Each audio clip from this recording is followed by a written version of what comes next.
ओम नमः।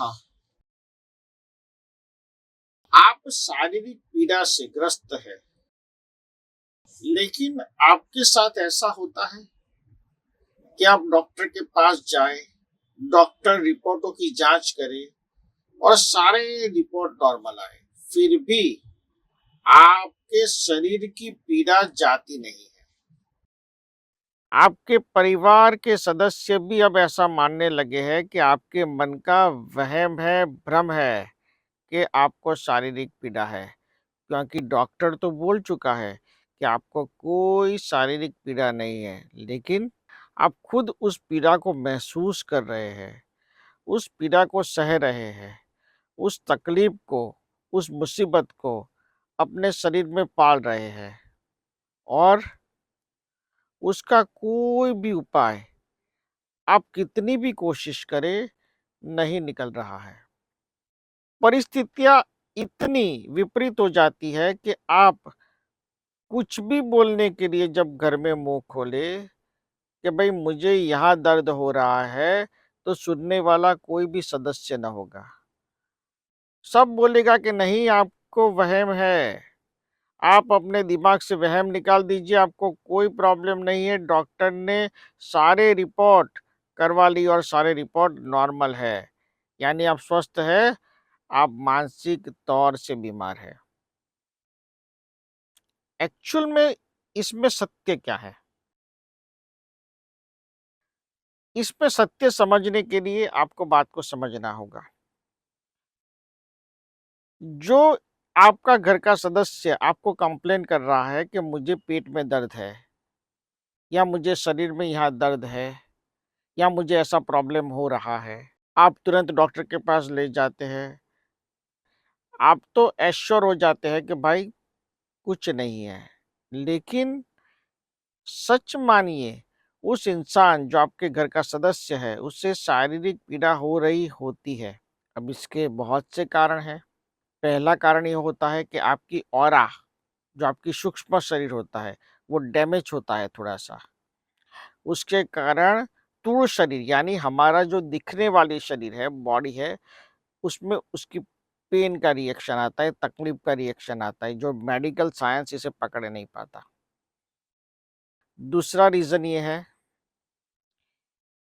कि कोई ऐसी नेगेटिव चीज जो आपकी ऑरा में घूम रही है और वो नेगेटिव चीज आपकी पकड़ में नहीं आ रही है। आपने उसके लिए नज़र की प्रक्रिया कर ली, नज़र उतारने की, आपने उसके लिए 2-3 छोटे-मोटे रास्ते, घरेलू नुस्खे उपचार कर लिए, फिर भी वो प्रॉब्लम उस इंसान को रहता है। दूसरी वजह ये हो सकती है। तीसरी वजह,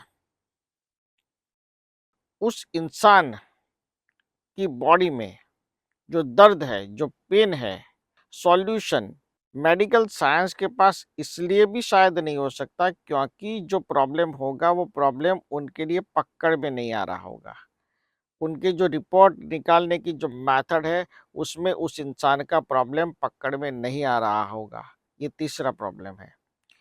चौथा मुद्दा है, कुछ ऐसी घटना हो जाती है, जो घटना सालों पहले हुई है, यानी 10 या 15 साल पहले किसी चीज का धक्का लगा हो दिमाग को, दिल को, कोई ऐसी नकारात्मक घटना हुई है, उस घटना का रिएक्शन 10-15 सालों के बाद आता है।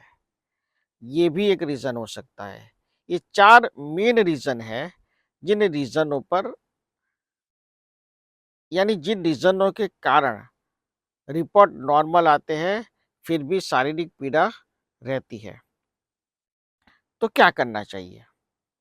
उसके लिए बहुत ही सटीक मैं आपको उपाय देने जा रहा हूँ, गौर से सुनिएगा। सबसे पहले आपको परिवार के उस सदस्य को समझाना होगा कि 9 से 11 के बीच में रात्रि को वो ओमकार चालीसा का पाठ करे। मैं ओमकार चालीसा की पुस्तिका आपको दिखा रहा हूँ।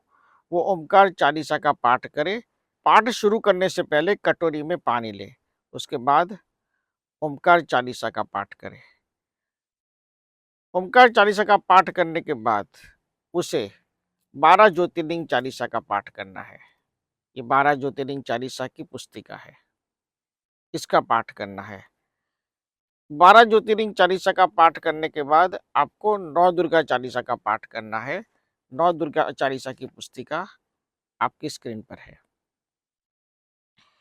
अब कटोरी में पानी लेकर ये तीनों चालीसा करने के बाद, कटोरी में पानी लेकर ये तीनों चालीसा करने के बाद, वो पानी जिस इंसान को शारीरिक पीड़ा हो रही है, इसे पी जाना है। इसके बाद मैं जो मंत्र शक्तिपात देने जा रहा हूँ, उसे सिर्फ सुनना है। आज अजर अमर मंत्र शक्तिपात की श्रृंखला में आपके मेडिकल रिपोर्ट नॉर्मल आ रहे हैं, फिर भी आपको शारीरिक पीड़ा है, शारीरिक दिक्कत है, तो उससे मुक्त होने का सटीक प्रयोग और चमत्कारिक मंत्र शक्तिपात। यह मंत्र शक्तिपात और ये प्रक्रिया दोनों आपको तब तक करनी है जब तक आपकी शारीरिक पीड़ा दूर ना हो जाए। तो आइए मंत्र शक्तिपात श्रवण करें। ओम मुक्तस्य मुक्तामिताविंदम नमः। वद्यं वद्यं त्रमातीतं विंदं त्रमातीतं नमः।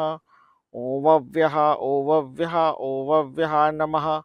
ब्रह्मं महामुक्तिं ब्रह्म महामुक्तिं ब्रह्म महामुक्तिं नमः। दशम दशम दश दशम दशम ब्रह्म मुक्ति नमः। ओम नमः। मैं एक बार फिर प्रक्रिया बता देता हूँ। सबसे पहले कटोरी में पानी लेना है। उसके बाद आपकी अनामिका उंगली यानी राइट हैंड की सेकंड लास्ट फिंगर को आपको जल में रखना है। उसके बाद ओमकार चालीसा का पाठ, 12 ज्योतिर्लिंग चालीसा का पाठ और 9 दुर्गा चालीसा का पाठ करना है। इतना करने के बाद पानी से उंगली निकालकर उस पानी को पी लेना है और फिर जो मैंने मंत्र शक्तिपात इस प्रवचन में बताया है उसे करना है। इस प्रक्रिया को आप जैसे शुरू करेंगे, तीसरे चौथे दिन से आपको रिजल्ट मिलना शुरू हो जाएगा। आपकी हेल्थ में जो प्रॉब्लम होगा, जो दिक्कत होगी, जो परेशानी होगी, वो परेशानी, दिक्कत, शारीरिक कष्ट दूर होता जाएगा और धीरे धीरे करके आप इस शारीरिक पीड़ा से मुक्त हो जाएंगे। देखिए, कई बार आप इतने हार चुके होते हैं कि कुछ भी करने का मन नहीं होता। शारीरिक पीड़ा कमबख्त चीज ही ऐसी है। दांत में भी थोड़ा अगर दुख रहा है तो भी आपका मन कहीं नहीं लगेगा। घुटना थोड़ा दुख रहा है फिर भी आपका मन कहीं नहीं लगेगा। और ये बात सिर्फ वही इंसान जान सकता है जिसने इस पीड़ा को सहा है या सह रहा है। घर के बाकी सदस्य डिपेंड रहेंगे डॉक्टर के रिपोर्ट पर। तो आज की इस प्रवचन से आपको ये सीख लेनी है कि अगर आप कितने भी हारे हो, कितने भी थके हो, कितने भी अपनी इस पीड़ा से हार चुके हो, लेकिन इस प्रयोग को जैसे ही करना शुरू करोगे, आपको आपके शारीरिक पीड़ा कष्ट में रिजल्ट मिलेगा, आपका प्रॉब्लम सॉल्व होता जाएगा। जरूर अपनाएं और जरूर इस मंत्र शक्तिपात को श्रवण करें। ओमकार का दिव्य चैतन्य और आशीर्वाद आप पर बना रहे और युगों युगों तक ये मंत्र शक्तिपात लोगों तक पहुंचता रहे, ये प्रक्रिया लोगों तक पहुंचे, ऐसी मेरी ओमकार के दिव्य चैतन्य से प्रार्थना है। ओम नमः ओम नमः ओम नमः।